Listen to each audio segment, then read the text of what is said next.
Good afternoon student. आज आपण या ठिकाणी BA तृतीय वर्ष गृहविज्ञान विषयाच्या तासिकेसाठी आलेलो आहोत.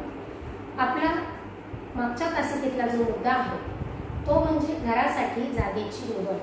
घरासाठी जागेची निवड या मुद्द्यामध्ये आपण अगोदर 3 मुद्द्यांचा अभ्यास केलेला आहे, ज्याच्यामध्ये घरासाठी जागेची निवड करताना कायदेशीर मुद्दा एक आपण बघितलेला आहे. भौतिक स्वरूपाच्या सुखसुविधा किंवा भौतिक स्वरूप जे आहे जागेचं त्या संदर्भात काय मागणी आहे हे आपण बघितलेलं आहे. आणि त्याच्यानंतर आपण जमिनीचा प्रकार हा मुद्दा या ठिकाणी बघितलेला आहे. म्हणजे पूर्वी आपण साधारणपणे 3 मुद्दे अभ्यासलेले आहेत. त्याच्यानंतरचा चौथा मुद्दा आहे आरोग्याच्या दृष्टिकोनातून जमीन.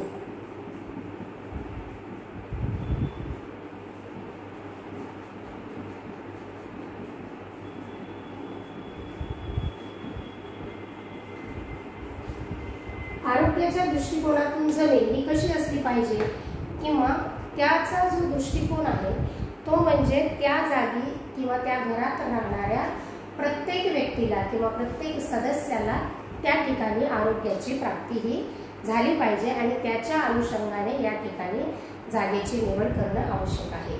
तर ह्या दृष्टिकोनातून जेव्हा आपण बघतो तर हवा, पाणी, सूर्यप्रकाश, घराची दिशा, वायुविजन आणि सांडपाण्याची व्यवस्था या मुद्द्यांचा विचार घरासाठीच्या आरोग्याच्या दृष्टिकोनातून व्हायला पाहिजे. कारण की ह्याच गोष्टींचा परिणाम जो आहे तो व्यक्तीच्या शारीरिक आरोग्यावरती या ठिकाणी होत असतो. म्हणून याच्यासाठी काही मुद्दे सांगितलेले आहेत की त्या मुद्द्याच्या अनुषंगाने आपण जर विचार केला तर आपल्याला घरासाठी अशी योग्य जागा प्राप्त होईल की ज्याच्यामुळे आरोग्याचा दृष्टिकोन जो आहे तो आपला त्या ठिकाणी साधला जाईल. तर साधारणपणे घरासाठीची जागा जी आहे ती थोडी उंचावर असावी की जेणेकरून त्या ठिकाणी पावसाचं हो किंवा सांडपाणी हो या कुठल्याही स्वरूपाच्या पाण्याची साठवण किंवा साचण जी आहे ती त्या ठिकाणी राहणार नाही किंवा पाणी साचून राहण्याची शक्यता त्या ठिकाणी होणार नाही. म्हणून जागा ही साधारणपणे थोडी उंचावरती असावी. उंच उंच इमारती घराजवळ असू नये कारण त्याच्यामुळे सूर्यप्रकाश आणि हवा ही आपल्याला प्राप्त होण्यासाठी अडथळा निर्माण होतो. पुढचा मुद्दा आहे घराजवळ नाला, गुरांचे गोठे, कचऱ्याचे ढीग हे त्या ठिकाणी नसावे की जेणेकरून त्याच्यामुळे आपल्या आरोग्याला किंवा राहणाऱ्या व्यक्तींच्या आरोग्याला त्या ठिकाणी धोका पोहोचतो, मग तो पोहोचणार नाही. सांडपाण्याचा निचरा होण्यासाठी साधारणपणे बंद नाल्यांची व्यवस्था असावी आणि ही बंद नाले जमिनीच्या अंतर्गत असायला हवेत की जेणेकरून त्याचा व्यक्तीशी संपर्क येणार नाही किंवा त्याची दुर्गंधी व्यक्तीला त्रासदायक होणार नाही. म्हणून अंतर्गत म्हणजे जमिनी अंतर्गत असणारे सांडपाण्याचे निष्कासन जे आहे ते साधारण असले पाहिजे.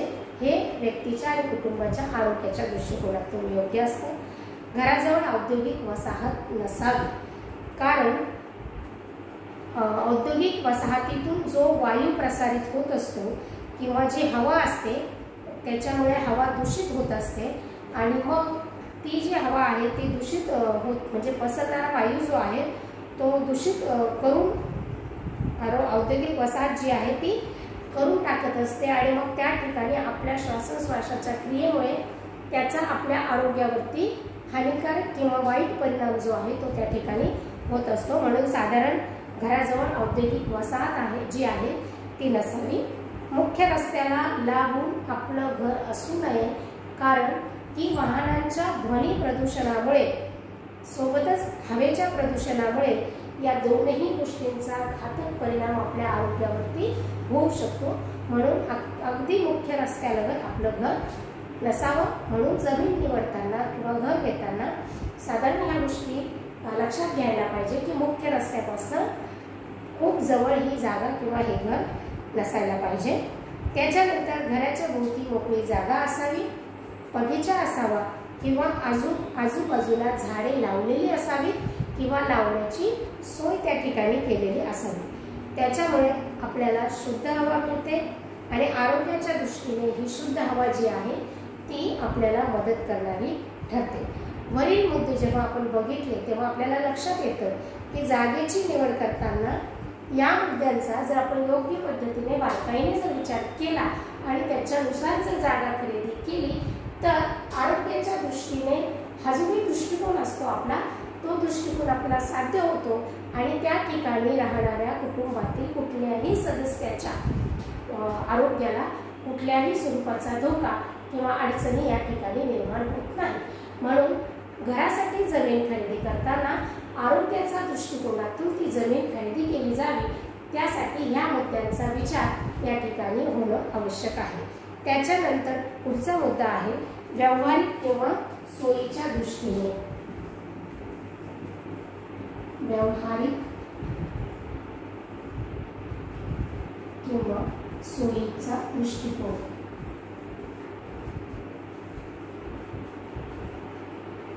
आता व्यावहारिक आणि सोयीचा दृष्टिकोन म्हणजे नेमकं काय? आता व्यावहारिक दृष्टिकोन म्हणजे काय असतो की साधारणपणे दैनंदिन आपले व्यवहार जे आहेत ते सुरळीत व्हावेत म्हणून अशा ठिकाणी जागाची निवड करताना हा मुद्दा सुद्धा लक्षात घेणं गरजेचं आहे। आता आपले दैनंदिन व्यवहार म्हणजे काय किंवा दैनंदिन व्यावहारिकता काय असते, तर साधारणपणे घरातील कर्त्या माणसाला कामाच्या ठिकाणी जावं यावं लागतं, मुलांना शाळेत जाणं येणं लागतं, गृहिणीला भाजी खरेदी किंवा इतर सामानाच्या खरेदीसाठी बाहेर जाणं येणं करावं लागतं। म्हणजे अशा स्वरूपाचे व्यवहार जे आहेत ते करावे लागतात। म्हणून सामुदायिक सोयींचा वापर देखील आपल्याला सहजरित्या करता येऊ शकेल अशा ठिकाणचीच जागा आपण बघायला पाहिजे। म्हणजे व्यावहारिक दृष्टिकोन तर असावाच असावा, शिवाय आपल्याला सोयी सुविधा म्हणजे सामुदायिक ज्या सोयी आहेत त्या देखील आपल्याला उपयोगात घेता याव्यात किंवा वापरता याव्यात या दृष्टिकोनातून आपण जागेची निवड करायला पाहिजे किंवा अशा ठिकाणची जागा ही आपण बघायला पाहिजे। कारण काही ठराविक बाबतीत घराजवळ असणे आवश्यक आहे, म्हणजे काही ठराविक ज्या गोष्टी आहेत किंवा बाबी आहेत या आपल्या घरापासून कमी अंतरावर असणं आवश्यक आहे।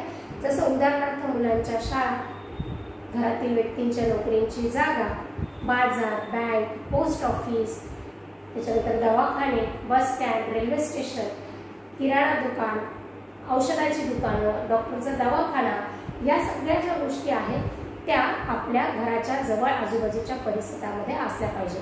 यालाच भौतिक सोयी सुखसुविधा असं म्हटलं जातं। म्हणजे सोयीनुसार ज्या गोष्टी आहेत त्या याच्यामध्ये कन्सिडर होत असतात। तर या दृष्टिकोनातून आपल्याला आपली जागा ही त्याच्या जवळ असली पाहिजे। वाहन सेवा जवळ असावी, म्हणजे जेणेकरून फार वेळ किंवा फार श्रम हे आपल्याला आपल्या कामाच्या ठिकाणी, मार्केटमध्ये, शाळेमध्ये जाण्यासाठी वेळ आणि श्रम जो आहे तो आपला वाया जाणार नाही। सोबतच आपल्या घराजवळच मनोरंजनाची जागा असली पाहिजे। आता मनोरंजनाची जागा म्हणजे नेमकं काय, तर बगीचा, वाचनालय किंवा एखादं पार्क यासारख्या ज्या गोष्टी आहेत ह्या देखील आपल्या घराच्या आजूबाजूच्या किंवा जवळच्या भागामध्ये असला पाहिजे। म्हणजे ह्या आजूबाजूच्या वातावरणाचा व्यक्तीच्या व्यक्तिमत्वावर आणि त्याच्या व्यक्तिमत्व विकासावरती ह्या गोष्टी परिणाम करत असतात। म्हणून या सगळ्या गोष्टींचा अंतर्भाव जर आपल्या जागेमध्ये असेल तर त्या ठिकाणी राहणारे कुटुंब हे कुटुंबातील व्यक्ती हे चांगल्या व्यक्तिमत्वाचे किंवा प्रभावी व्यक्तिमत्वाचे ते त्या ठिकाणी तयार होऊ शकतात। एकंदर जागा जी आहे ती आपली दैनंदिन गरजा पूर्ण होण्यासाठी व ज्या सामुदायिक सोयी सुविधा आपल्याला लागतात त्या आपल्या आजूबाजूलाच किंवा जवळच्या परिसरामध्येच असाव्यात की जेणेकरून आपला त्या सोयी सुविधांचा वापर करण्यासाठी जास्त श्रम, जास्त वेळ किंवा जास्तीचा पैसा जो आहे तो आपल्याला लागणार नाही आणि योग्य पद्धतीने आपण या सगळ्या सोयी सुविधांचा किंवा सुखसुविधांचा वापर करू शकतो। त्याच्या अनुषंगाने जर विचार केला तर आपलं घर जे आहे किंवा आपली जागा जी आहे ती व्यावहारिक किंवा सोयीच्या दृष्टीने योग्य अशी ठरेल किंवा असली पाहिजे की ज्याच्यामुळे आपला वेळ, पैसा आणि श्रम हा वाया जाणार नाही।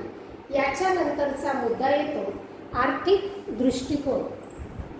हा झाला व्यावहारिक सोयीचा दृष्टिकोन। आता त्याच्यानंतर 6वा मुद्दा येतो आर्थिक दृष्टिकोन। आता आर्थिक दृष्टिकोन म्हणजे काय, तर या ठिकाणी व्यक्तीकडे असणारा जो पैसा असतो त्या अनुषंगाने आपण आपल्या जागेची जी निवड आहे, आपण आपल्या घराची जी निवड आहे ती करायला पाहिजे।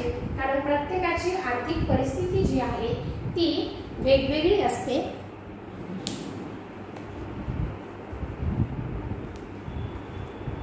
प्रत्येक व्यक्तीची आर्थिक परिस्थिती ही वेगवेगळी असते।